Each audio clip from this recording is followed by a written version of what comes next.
예. 조국 임명을 강행하고 철회를 하지 않으면 예. 그 정국이 대단히 길어질 수밖에 없다는 얘기를 한 것이고, 야당이나 그의 입장에서도 조국 장관을 그냥 인정을 하고 넘어가기에는 이 사안 자체가 가진 성격이 워낙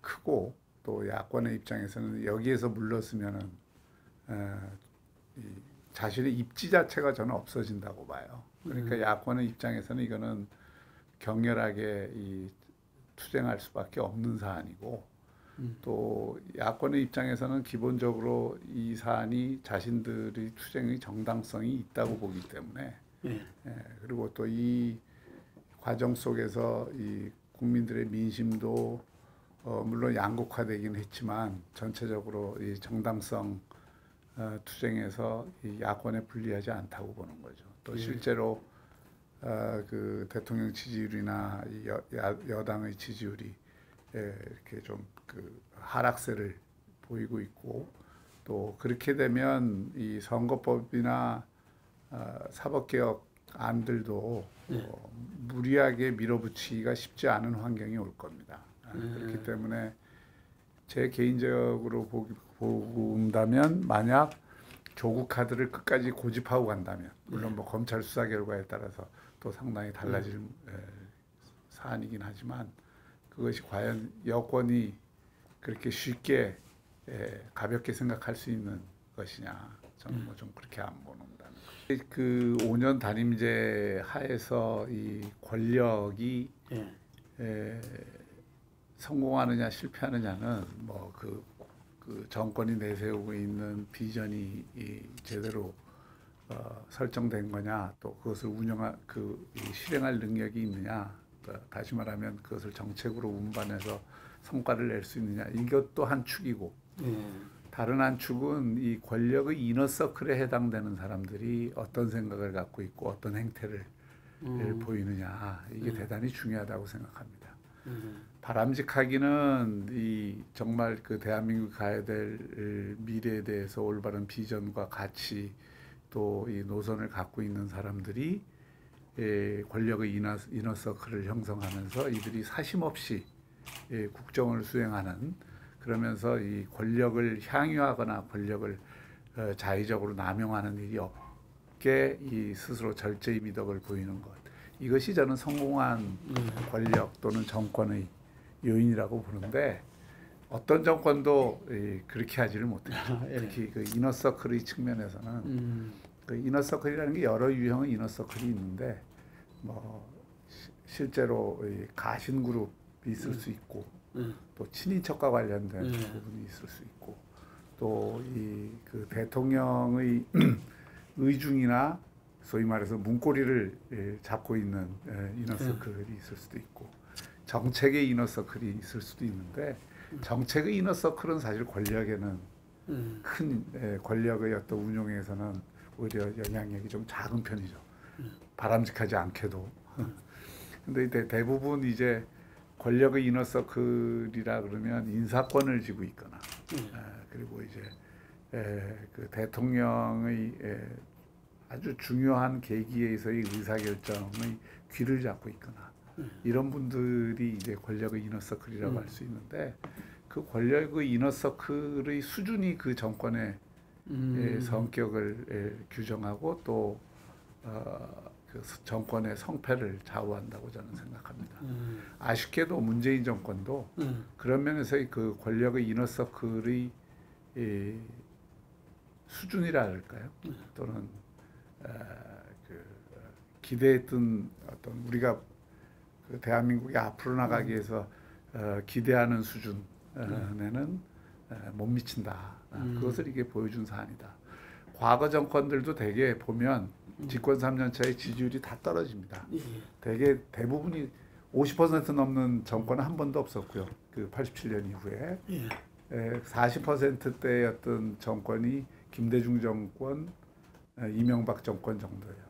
나머지는 거의 30%대였는데, 문재인 정권이 그래도 아직 3년은 안 됐으니까 3년 차의 2분기인데 지금 40% 선이니까 과거 정권의 전철을 밟고 있는 거죠. 그러니까 그때쯤 되면은 대개 정책 성과가 있느냐 없느냐, 그다음에 이 정권이 국민들과 소통을 제대로 했느냐, 그 얘기는 다시 말하면 국민들이 보기에 오만하다고 비치느냐 아니면은 대단히 그 국민들을 섬긴다고 생각하느냐, 그 차이가 있고.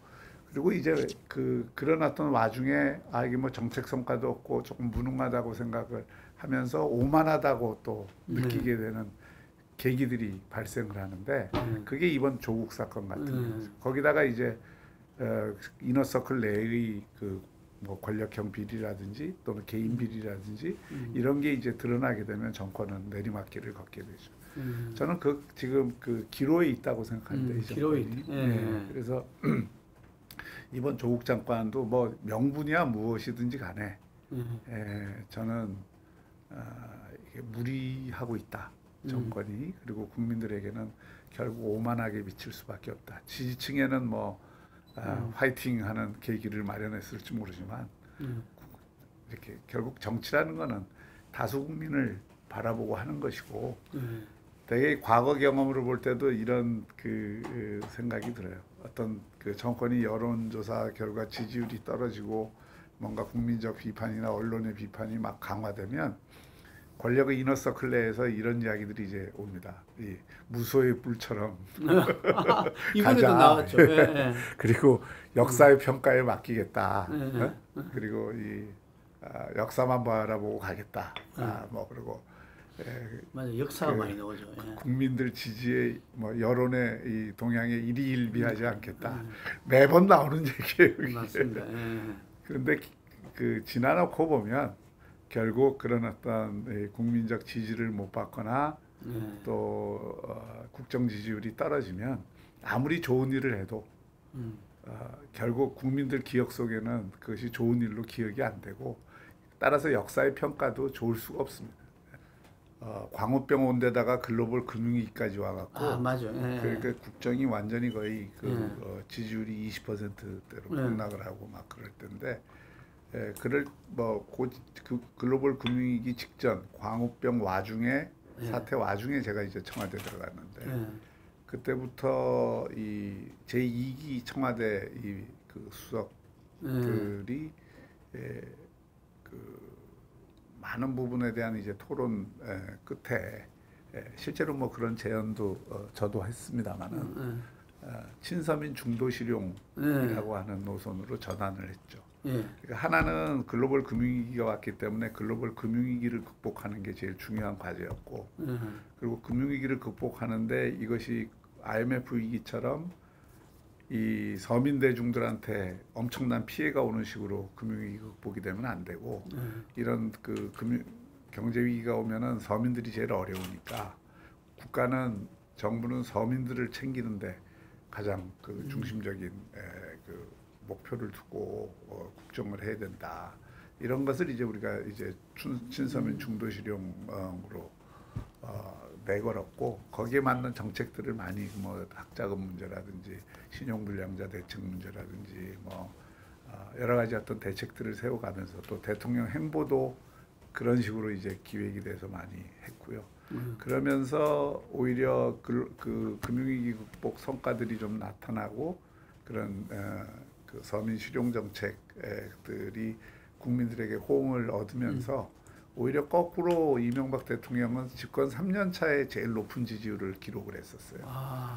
그래서 3년 차 2분기 지지율이 49%입니다, 평균. 그 전에는 한 50%대도 올라갔다가 그대로 이제 3년 차 2분기 지나면서 지방선거에서 패배를 하고, 그리고 그 뒤로 이제 뭐 또 그 민간인 사찰 문제라든지 뭐 이런 문제들이 터지면서 그 다음에 이제 조금 상당히 그 고전을 하게 되죠. 근데 지금 경우에는 김영삼 대통령하고 문재인 대통령은 한때 80% 지지율을 기록했잖아요.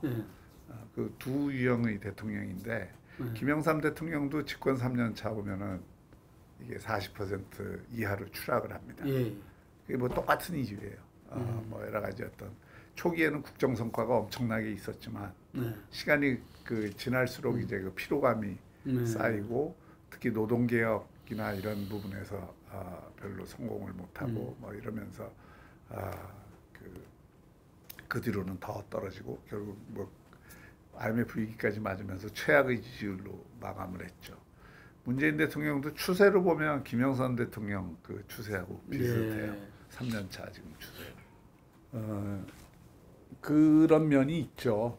제가 말씀드렸지만은 이 정책 성과라고 하는 것이 어쨌든 중요하고 그거는 이제 특히 국민들이 민생에서 느끼는 체감 이런 것이 중요한데 뭐 언제든 그 국민들은 민생이 어렵다고 얘기하는 목소리들이 많을 수가 있어요. 근데 지금 이제 한국 경제가 처해 있는 현실이 그동안의 구조적 요인들도 있지만 그 구조적 요인들이 쌓여서 뭔가 이렇게 그 경제의 잠재 성장률도 떨어지고 그 탄력적인 활력이 상당히 줄어든 상태에서 이 정부에서 쓴 정책들이 소위 설상가상 역할을 한 거죠. 엎친 데도 없으니까. 최근에 이제 자료로도 나타나지만 이 정부 들어서 이미 경기 사이클이 꺾이고 하강기로 내려가는데 그런 하강기에서는 오히려 성장을 활성화시키는 정책을 써야 되는데 그런 정책보다는 오히려 이게 그 분배 위주의 정책을 무리하게 씀으로써 사실 경제에 더 큰 타격을 준 측면이 있거든요. 그게 특히 뭐 이 정부가 가장 어려운 계층을 위한다고 했지만 그 어려운 계층에서 더 어려워지는 이런 현실로 나타났고 지난 2년간 그 표상이 되는 정책으로 최저임금의 급격한 인상이나 52시간 뭐 노동제 이런 것들이 꼽히지만 어쨌든 결과적으로 보면 일자리도 대통령 그 양과 질이 최근에 좋아졌다 그런데 그건 전혀 아닌 것 같고요. 양과 질이 다 지금 안 좋아지고 있고 그리고 실제로 자영업자들이 이제 그 민심을 전하는 데는 제일 중요한 그 계층이잖아요. 그러니까 자영업자들의 아우성이 어마어마하게 큰 거예요. 그것도 물론 구조적인 요인도 있습니다. 우리나라 경제가 갖고 있는 구조적인 요인도 있지만 거기에 엎친 데 덮친 격으로 그 정책적 요인이 가미하니까 실제 현장에 있는 분들은 그런 구조적인 요인을 생각하지 않잖아요. 그 정책적 요인 때문이라고 생각하지. 그러니까 그게 딱 여론조사에서도 나타나는 거 보면 저소득층의 그 정권에 대한 비판 여론이 대단히 높습니다. 제일 높아요. 화이트 칼라가 오히려 300만 원에서 월 그 소득 300만 원에서 한 500만 원대까지가 이 정권 지지율이 오히려 맞습니다. 높고, 그러니까 그게 이제 역설적인 좀 현상이죠. 맞습니다.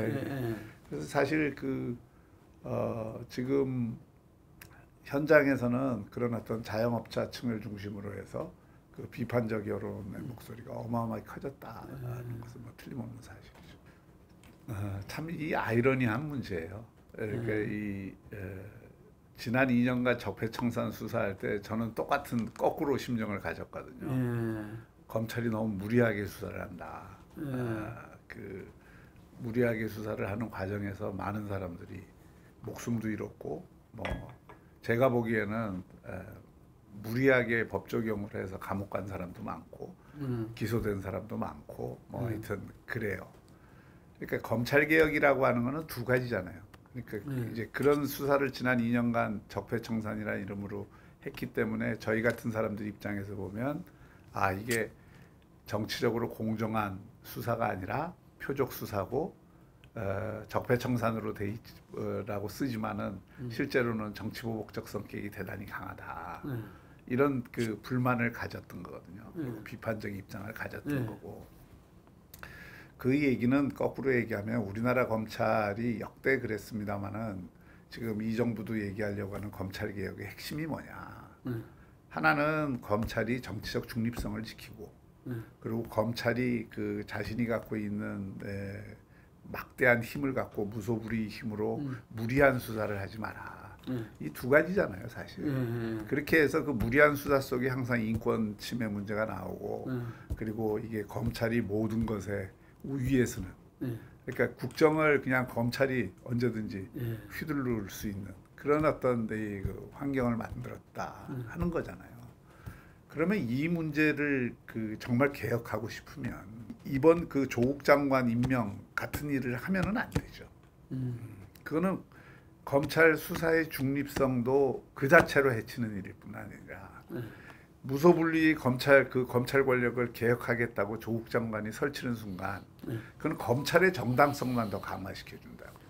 왜냐하면 이쪽은 지금 위법 의혹을 받고 있고 여러 가지 어떤 그 국민적 비판의 대상이 되고 있는 사람이 검찰이 무리한 수사하고 있다고 막 주장을 하면 결국 자신에 대한 무리한 수사를 하고 있다는 주장밖에 안 되잖아요.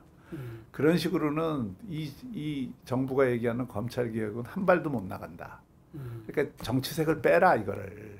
그리고 저는 윤석열 검찰에 대해서도 과거에도 그렇고 지금도 그렇고 무리한 수사하지 마라 하는 것을 주장하려면 이쪽이 클린 핸드가 돼야 돼요. 이쪽이 손이 깨끗해야 그런 주장을 할 수 있는 거지. 이쪽에 손에 뭐 잔뜩 묻혀놓고 그거 비판해봤자 그건 또 검찰을 정치적으로 휘두르는 것밖에 안 된다 이게 결과적으로.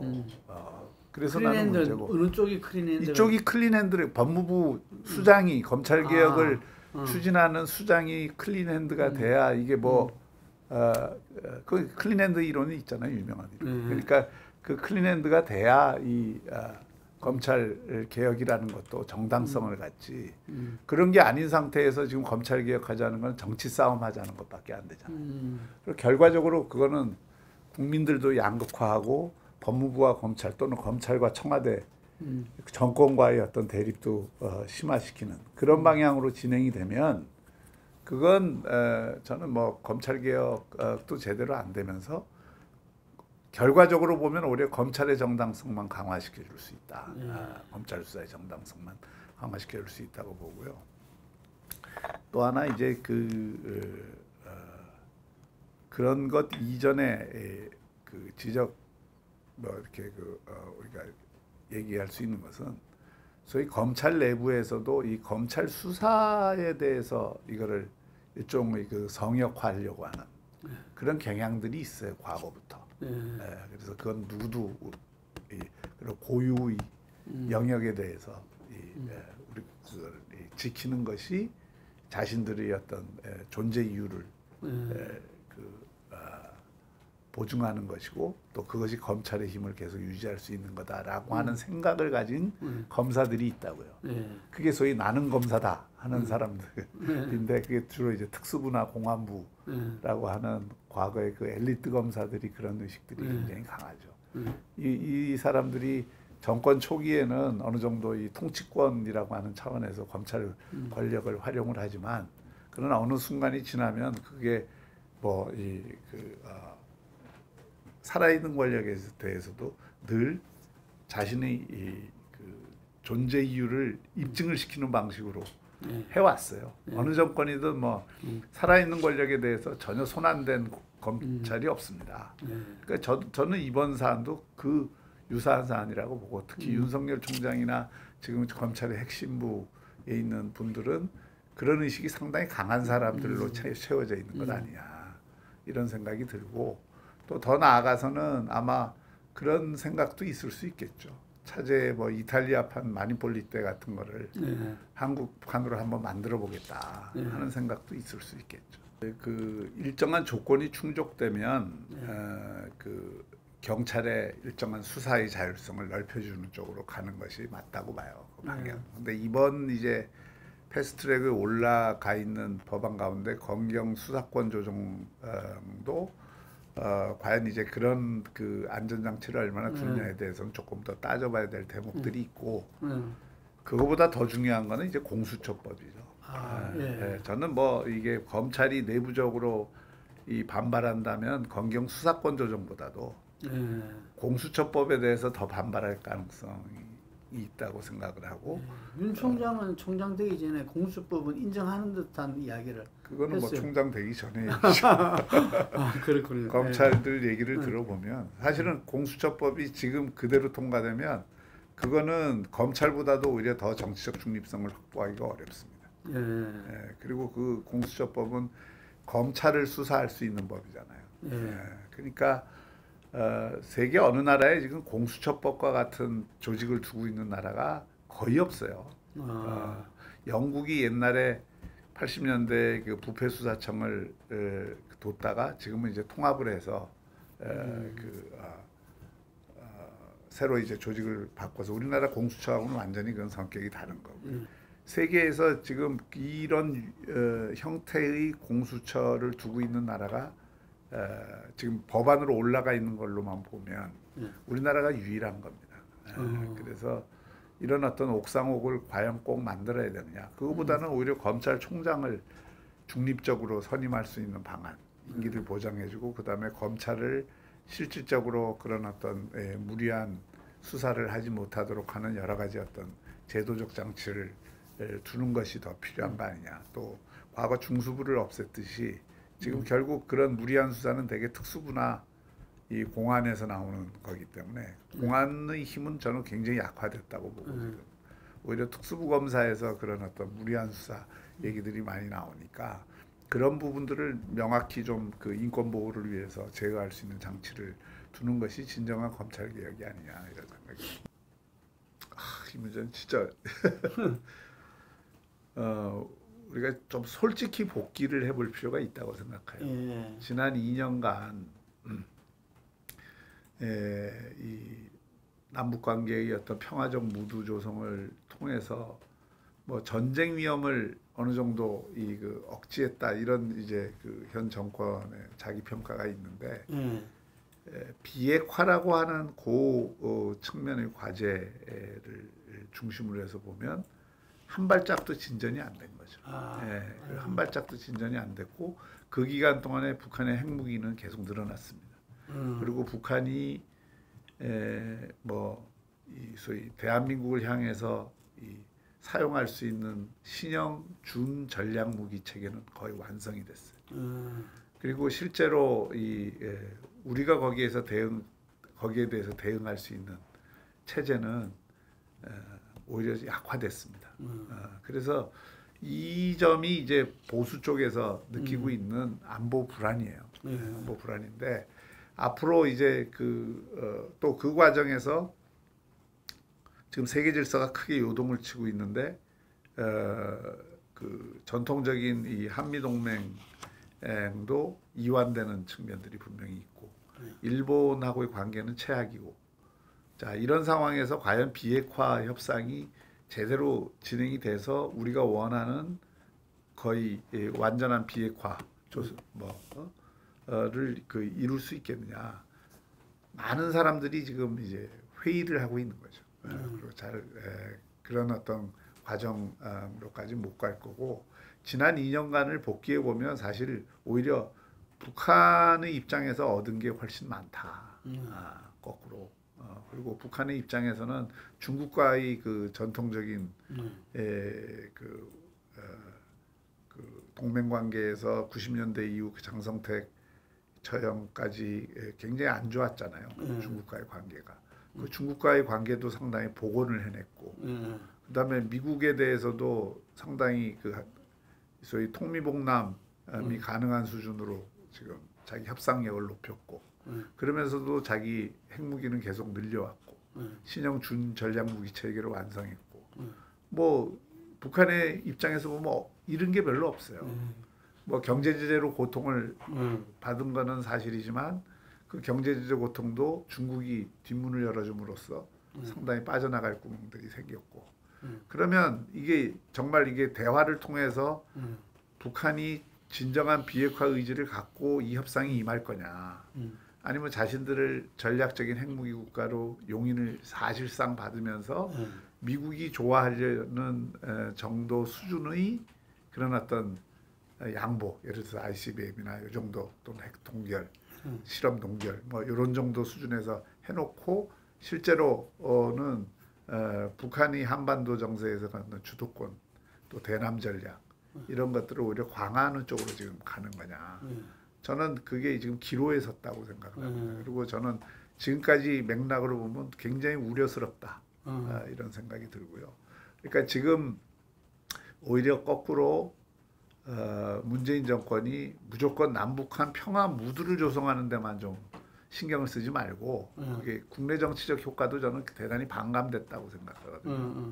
그러니까 뭐 여전히 뭐 또 그런 이벤트가 있을 수는 있겠지만 그런 것보다는 실질적으로 뭘 이루어냈느냐. 우리가 안보를 강화하고 그리고 이런 어떤 세계 질서 속에서 새로운 국가 전략을 제대로 정립하면서 지금 가고 있느냐. 또 북한의 비핵화가 실질적인 진전이 있느냐. 이런 어떤 냉정한 평가를 지금은 한번 해봐야 될 때다.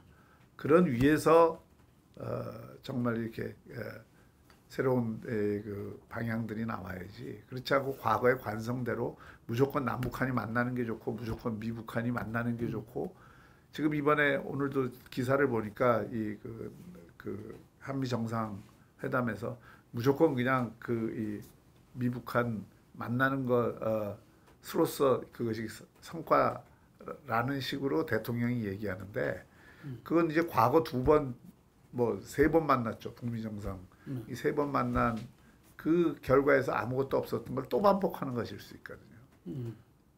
그러니까 이거를 한번 지난 2년간을 제대로 좀 복기를 해야 된다 지금.